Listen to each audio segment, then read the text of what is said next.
Racism, by definition, not rhetoric, is prejudice, discrimination, or antagonism directed against someone of a different race based on the belief that one's own race is superior. Now, what whites on the left claim to do is argue against discrimination and antagonism. However, they seem to leave out the entire prejudice portion. They continuously prejudge black people, considering us to be helpless, childlike victims who desperately need their help, thus making themselves out to be superior beings that are put here to help us unfortunate, inferior black folks out, one welfare case at a time.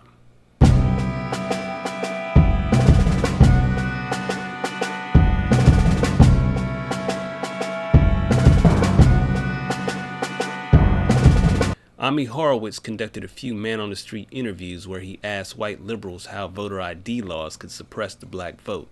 Their responses said a lot about how some white liberals view black people.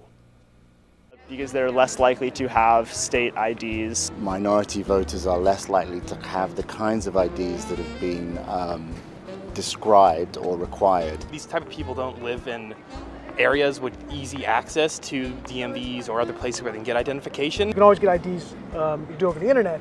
Does that also make it difficult for black people in particular? Yeah, you have to have access to the internet. You have to be able to pay an internet service provider for certain fees. Do you think that's harder for black people to go online? Well, I feel like they don't have the knowledge of how it works. A lot of people have smartphones, but you might not have data. For most of the communities, they don't really know what is out there just because they're not aware or they're not informed. I also think there's a repression of black voting with how if you're a convicted felon, you're not allowed to vote and everything. And when you look at swing states like Florida, that's a huge population of the African Americans. This way of thinking about blacks in a way that's so demeaning and potentially harmful doesn't only reside in the minds of oblivious white college students on Berkeley's far left campus. It also clouds the minds of Democrat politicians and black leaders who organize protests to beg whites for their sympathy and help. Say voting rights. The battle. We must fight.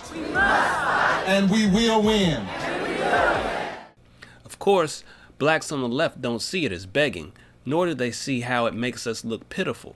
To them, it is something that we are owed for past grievances.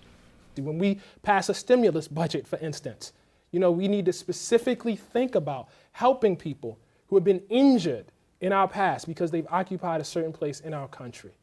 That's what the world looks like to me. It's a consciousness thing, which we don't have at all right now. But many blacks who actually lived in that horrible past didn't have nearly the same thoughts. Frederick Douglass was once asked, "What shall we do with the Negro?" To that, he simply replied, "I have had but one answer from the beginning. Do nothing with us. Your doing with us has already played the mischief with us. Do nothing with us. If the apples will not remain on the tree of their own strength, if they are worm-eaten at the core, if they are early ripe and disposed to fall, let them fall. I am not for tying or fastening them on the tree in any way, except by nature's plan. And if they will not stay there, let them fall. And if the Negro cannot stand on his own legs, let him fall also. All I ask is give him a chance to stand on his own legs. Let him alone." Frederick Douglass simply wished for blacks to have an opportunity to succeed on our own. He knew that the government's meddling would pose even more of a challenge for us, as it certainly does today. Yet, so many of us see power in victimhood. If you can do this to a successful artist like Meek Mill, you can do this to many around the country. And that is why I wanted to come and why I wanted to say that he is representative of something far more than his stardom. He's a symbol of the abuse of the system. Our minds seemingly have been washed with the liberal ideas of being needy and infantile, a people in need of a government parental figure to come and save us. So where do these ideas come from? One need look no further than Hollywood and the liberal media. Stop the car.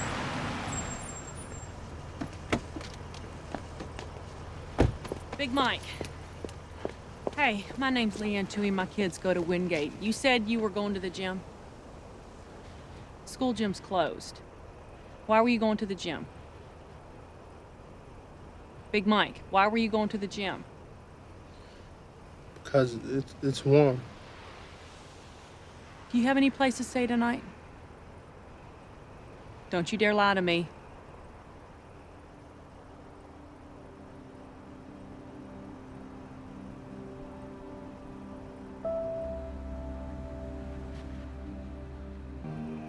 Come on. Come on. SJ, make room. Get inside.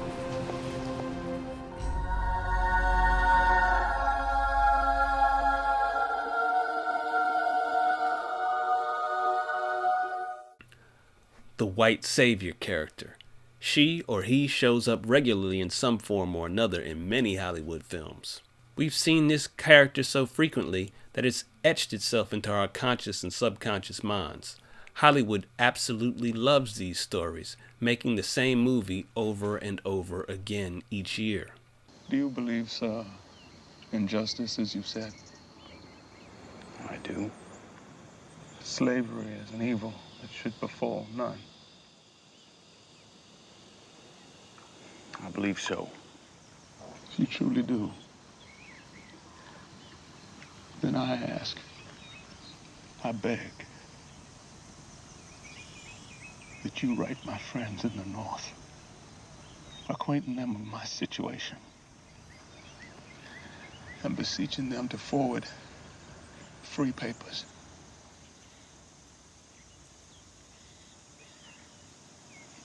It would be an unspeakable happiness to see my wife and my family again.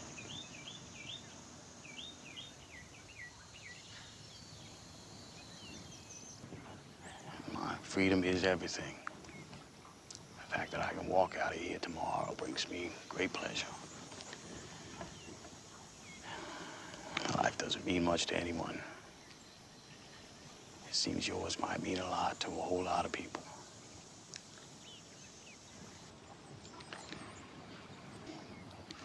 I will write your letter, sir. And if it brings you your freedom, it will be more than a pleasure. It will have been my duty. The more stories we see of the black victim, the better off the liberal media and left-wing politicians will fare.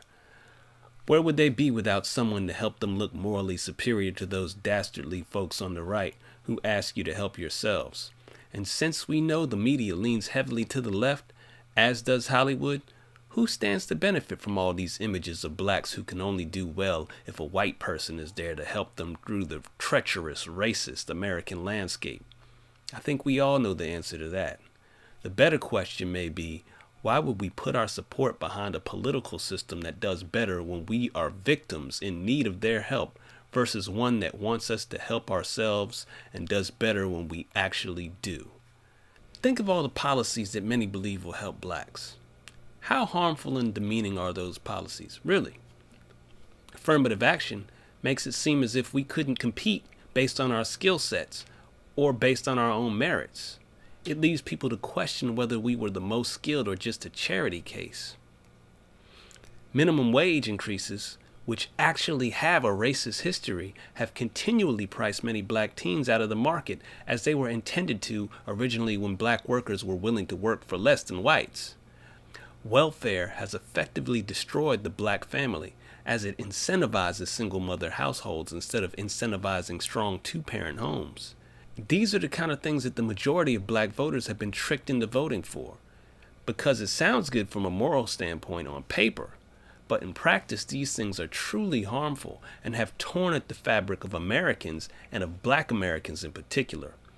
We have become a way for politicians and those afflicted with white guilt to look good, a victim group that they can parade around and say, "Look at the way I care for those poor helpless souls." I'm not so sure we're trying to help somebody here. Or whether he's being used as nothing more than a glorified mascot. You know me a hell of a lot better than that. While many blacks have actually protested those images, Few would go as far as protesting the idea of a government helping us. Perhaps it's time we change that. Perhaps it's time that we consider that the people we think are actually helping us are doing their best to keep us helpless and dependent. Perhaps it's time to consider that we are simply just a glorified mascot of the left. Perhaps it's time we decided to be independent instead of pushing to make others keep us as their dependents. Perhaps it's time to consider that there's a problem. Perhaps it's time to consider culture. I'm Chi Brown. That's my time. Like this, subscribe to this, hit the bell to get notifications when new videos come out. Share this all across your groups and social media. Help spread the word. It's time for Americans to be as independent as we possibly can, because dependence is akin to slavery.